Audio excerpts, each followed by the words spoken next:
Sa halagang 50 pesos nga lang ay meron ka ng shawarma rice na naka-only mayo at only special sauce. So guys, dito nga 50 pesos lang yung sisig with rice. With rice na yun ha. Tapos only sauce pa yan. Take out na tayo. Libre po ito ma'am, no? Only naman po, no? Ayun, no? May sauce pa tayo pag-uwi. So guys, nandito tayo ngayon sa may gilid ng SM Rosario. At ito daw yung food tripa ng mga empleyado dito. Hello ma'am. Hello po. Ma'am, ano pong tinda nyo dito? Sisig with rice. Sisig with rice. Magkano naman po sa inyong sisig with rice? 50 pesos po. 50 pesos. Sige nga ma'am, pa-order nga ako. 50 pesos may rice na yun ma'am? Opo. Grabe ang mura, no? Opo. Ayan, saka yung rice mga nila, guys. estudyante.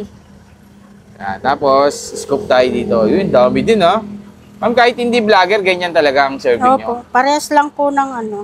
Atay. So guys, ito, 50 pesos lang. Meron ka ng sisig with rice. Ayan. Ano yung sauce na nilagay, ma'am? Sisig sauce po yan. Special sauce Opo. nyo. Kasi ito, mayo. Opo. Yun. So guys, pag mapupunta kayo dito sa may SM Rosario, ayan, ito yung SM. Ito yung daanan dito na isa. Yan. Kailan ba nagtitinda dito, ma'am, na sisig? Siya po. Ako lang po. Wala nang iba. Ito lang. 50 pesos sisig with rice na yan, guys. Try nyo na yan dito.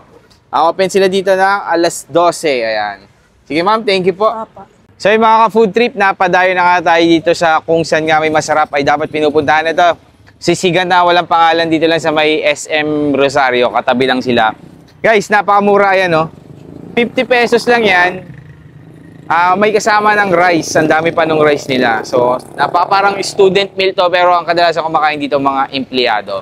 Tapos alas 12 ng tanghali, open na sila. Yan, daming kumakain sa kanilang employees, mga tricycle driver, mga rider. Tikman natin kung masarap.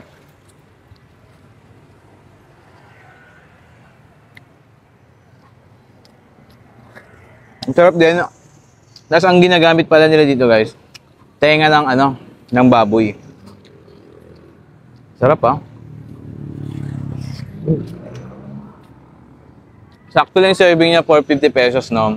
Medyo madami din siya. Tapos, plain rice.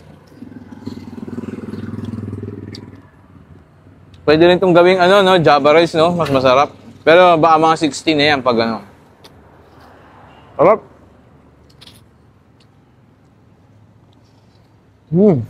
Yan. Nag-iisa lang silang nakapwesto dito na nagsisisig. Yan, si ate. Hanapin nyo lang yan. Walang pangalan yung sisigan nila eh, pero yun, yan yung kanina. Kulay black. Sarap, ha? Panalo.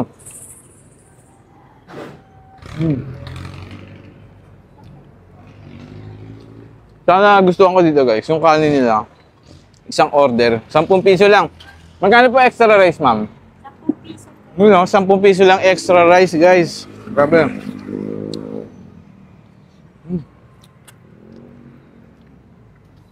Dahil na kayo dito, ang sarap.